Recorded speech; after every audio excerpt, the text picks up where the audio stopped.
Hi everyone, this is Angie Wong and I'm president of Legacy PAC. I just want to thank all of our followers. We're close to 100,000 followers on Facebook and we've only been around for a few short months. So thank you again. I'm going to ask you for your continued support leading up to 2024. Please donate to legacy-pac.org. That's legacy-pac.org. Thank you, and we'll see you on the campaign trail.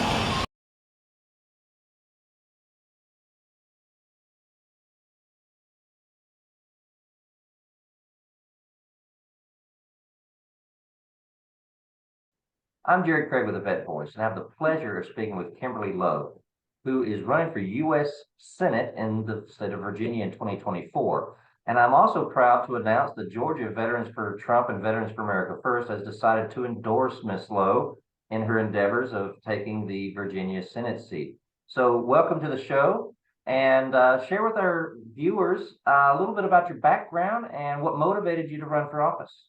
Thank you. First of all, it's such an honor to be endorsed by you. I care very, very much so for veterans issues. There's so many different issues to tackle there, and not everything is currently being addressed. This seat is so important because it would be a swing vote. So really, any support for me is a support for the entire nation. I'm running for U.S. Senate in Virginia 2024 against Tim Kaine, who is Hillary Clinton's running mate. Yeah. If we have majority in the U.S. Senate, that would be the swing vote. We would be able to actually accomplish something in the Senate. So super important race. It's important to get started on this early because Tim Kaine has already raised $4 million. In the past, Virginia Senate races have been extremely close races, but there wasn't enough money raised. We're going to make sure that we're out here early. We're going to motivate people to show up, and we're going to raise the money that we need to be successful. I'm the only person from Virginia running. There are other people who are going to run, but they're not actually from Virginia. My family settled Virginia in the 16 and 1700s, so we have really deep roots here. So I feel like I really know Virginia in order to address all of the issues that are here. I decided to run because we're at the last hour in America. There are so many issues that have to be solved, and I'm tired of do-nothing, long-term politicians with no spine showing up on the Hill, being completely compromised when they get there, and not fighting for the American people. And I'm going to make sure with my spunk and spirit and knowledge and surrounding myself with a ton of advisors that I'm going to be going in ready to fight for the people in this country. It's so important right now. We have a government that's abusing our military members. Our veterans are not getting the care that they need. We have problems with national security. We do not have a strong national defense compared to other countries. A lot of issues with that have got to be addressed. I mean, just the production of what we need. Okay, I don't think we have any defense right now on our southern border, at least. Correct. We have a very compromised military. There's a lot of health issues not being addressed with their military after vaccine injuries. The VA is not even treating our members of the military after that. There's groups that are trying to advocate for them. We're going to have issues with food security. China and other countries are owning massive amounts of land. As you've seen probably in the news, we've lost a lot of manufacturing facilities across the nation regarding food, anything from chicken. Yeah. Smithfield in Virginia is owned by the Chinese. So we've got to make sure that we're going to have different manufacturing facilities owned by Americans, and someone has got to go in to office like me and address the fact that the wrong people are owning and controlling land in America, which is going to be our food source. And you can see what a problem is now. We were energy independent before, so we could afford our gas. Well, now we can't afford the gas prices. They stole our technology too. Yes, China, right? So it's, for me, I'm a farmer. My family's been farming for hundreds of years in Virginia. It increased the cost of my fuel. That increased the cost of what I produce. And then it's costing more to get it to different stores, and the normal American cannot afford to put food on the table right now. I mean, the current economy is fixable. It's common sense policy. We've got to go back to some policies to address that. Further, we have an opioid epidemic destroying this country because we have an open border. In my opinion, it's to create political instability. I spoke with someone who works with the Department of Homeland Security that was talking about the number of people from countries like Iran and terrorists coming through, and they have paperwork that looks good, but it's not actually good.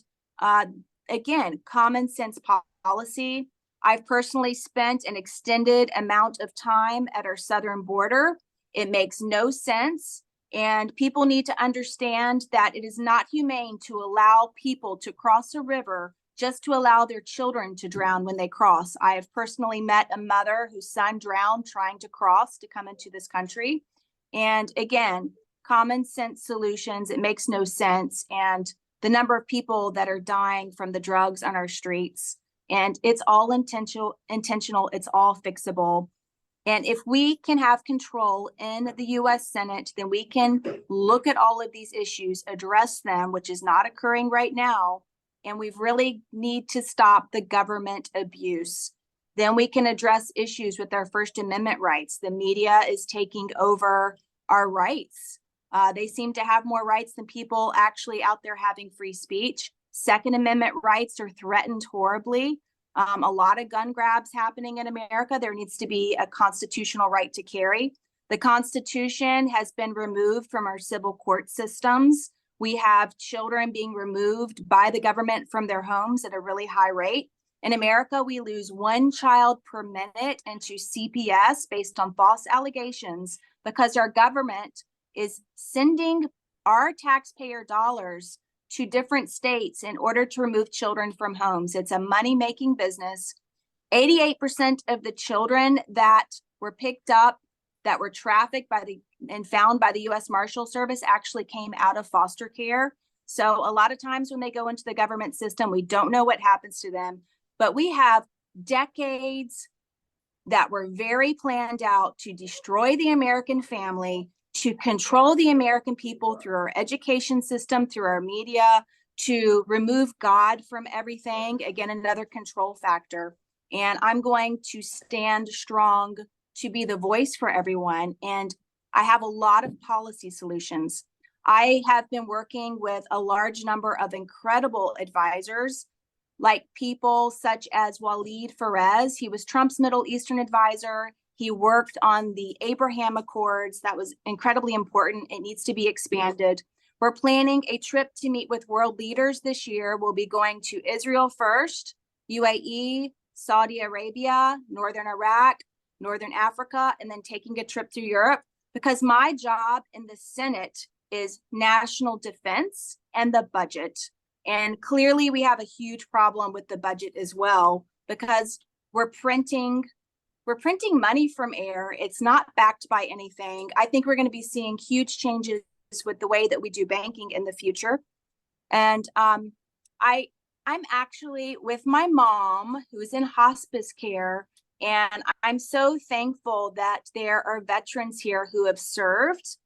And my friend here served in Vietnam, and I wanted to honor him for his service. And Mr. Simmons is here. Yeah, Mr. Simmons is 99 and he's been in every war.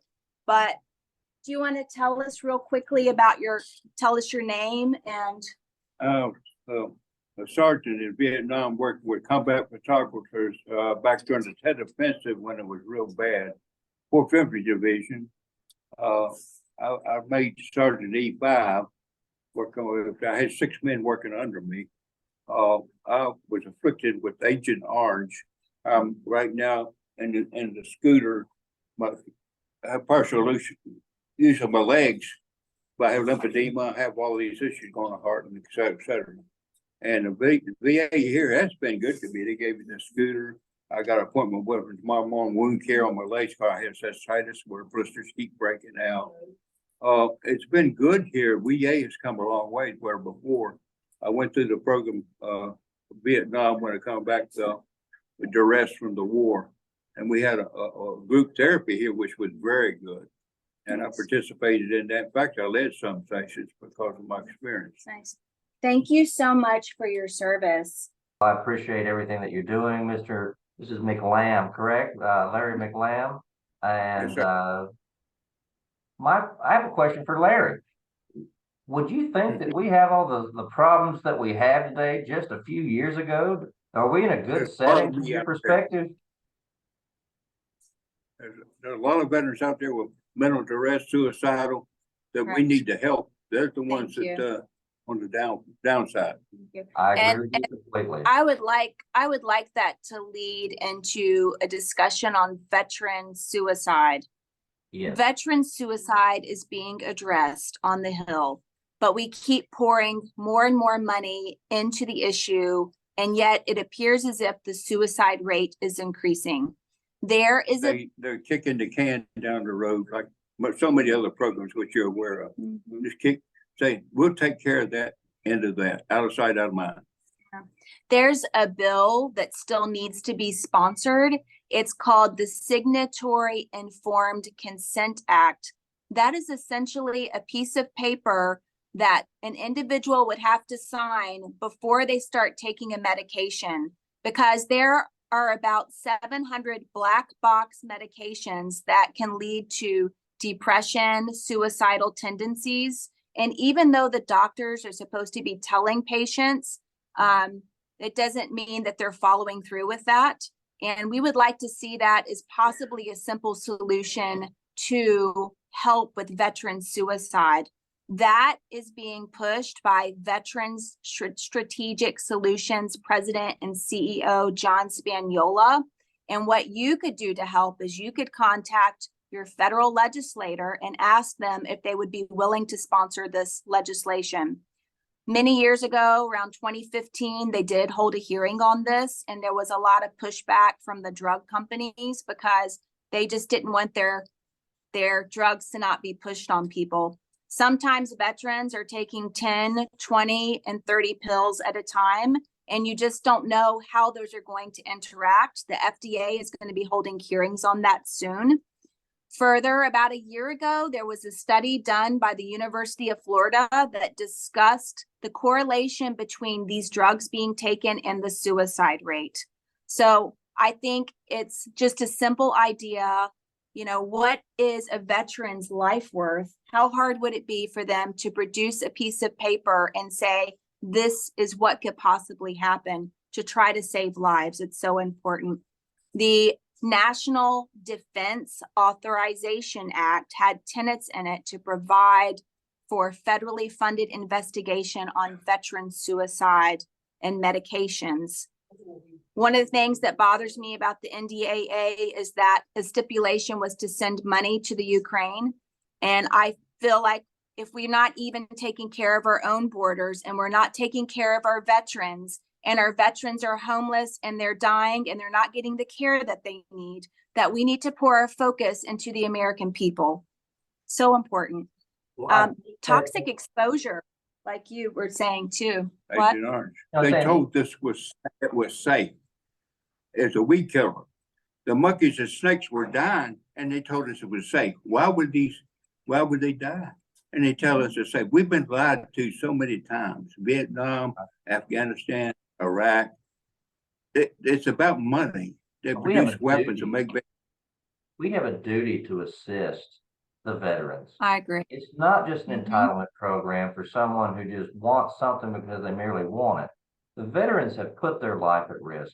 They have signed up. There's a contract for veterans' help and services while active duty and after they are discharged, actively seeking medical services, and they're being denied. One of the things that I was promoting was automatic enrollment into the VA benefits, and the arguments that I heard had nothing to do with the actual services provided to the soldiers and veterans. It had to do with the money. There were too many people who were going to be beneficiaries of the plan that they couldn't fund all their other slush funds. So, you know, we're seeing so many dollars being spent on illegal aliens. We see so Right. many federal dollars being spent on able-bodied recipients who are just choosing not to work, or they're being paid through some of these other COVID-related offsets for I'm not sure how they get by, but they're somehow getting by in their parents' basements. So but nevertheless, we have a lot of expenditures that are going to the less meritorious, while we have those who have earned it, those that have put their lives on the line being hung out to dry. So Kimberly, I I am. was going to ask if you wanted to promote a website or social media, how we could get people to donate money, how we could get people to donate time, and to get more information about you and your race. That is, we need to get you in office and get you elected. So where would the voters for Virginia go and find out more information, find out how to volunteer and how to donate? And this is the point where I say to you donors, you voters, you have to put your money where your mouth is, put your money where your heart is, and put your money where your vote is. So Thank Kimberly, you. do you have a website you'd like to plug? Or I know you have an Yeah. event also coming up, the VA Freedom Dinner in May. So please share your Yeah. upcoming Sorry events. about that. Thank you. You can find out more about me and donate at www.kimberlylowe.com. That's KIMBERLYLOWE.com. And we have our first fundraiser coming up May 13th in Richmond, Virginia. Mike Lindell will be there, America's Mom, Waleed Perez, who was Trump's Middle Eastern advisor, Bianca Gracia, who's Latinos for America First, coming out of Texas, Kim Klasick out of Maryland, Matt Trong, he's with the Vietnamese American community in Northern Virginia, John Michael Stubbins, who has the show called Indivisible, great guy doing really fantastic stuff, and Colonel Tony Schaefer. So there's so much we can do, and I'm so honored to be a voice for so many who have done so much for us. I'm so thankful. I'm thankful that he could be here today for us too. And really, my heart is in this, and I will do everything to fight for you. I'm spunky with heart. So I'd really love to have your support, because supporting me supports the nation. It is the swing vote, which would allow us to actually get something done. Thank you. One wrap-up point. We need qualified people like Kimberly Lowe in office. What we're looking at now is a mixture between two things. Unqualified people who don't know what to do, and they're being led by the faceless bureaucrats who staff their office and give advisory opinions from the shadows, and bad actors. We have people like you referenced intentionally trying to cause financial strain. We've had enough of it. The American people deserve better. Virginia deserves better. And if we don't save it now, like you said, we're in our last chapter. We need a call to action to come off the sidelines, run for office, and vote for candidates who are going to do the job that no one else is doing. So thank you, Kimberly, and feel free to give me a call and come back on the show at any time. And Larry, thank you for coming on the show also. Thank you. Thank you so much. Thank you for what you're doing for us. Thank you.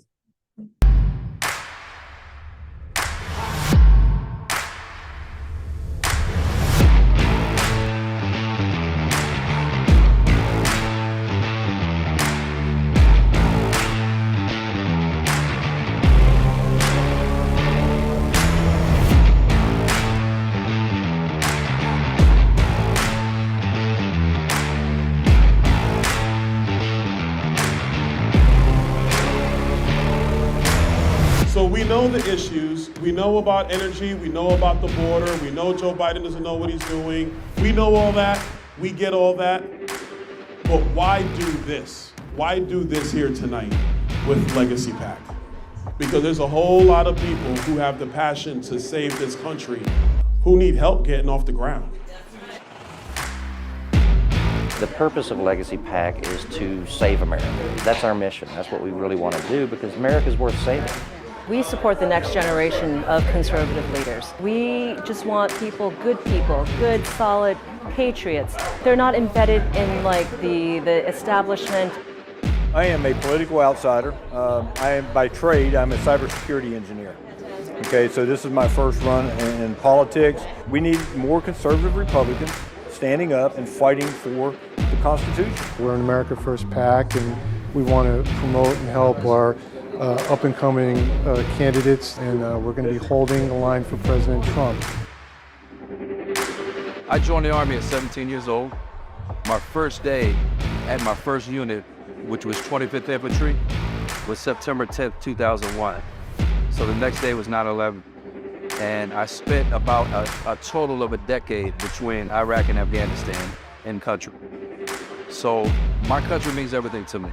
When I realized that if people like myself who don't want to be politicians don't start stepping up and taking these seats, that nothing's going to change, then I said, okay, I'll do it. Who deserves to lead the people of this country more than those who serve this country? So I'm behind every one of them. So let's make sure we get more veterans into power. I'm all for it.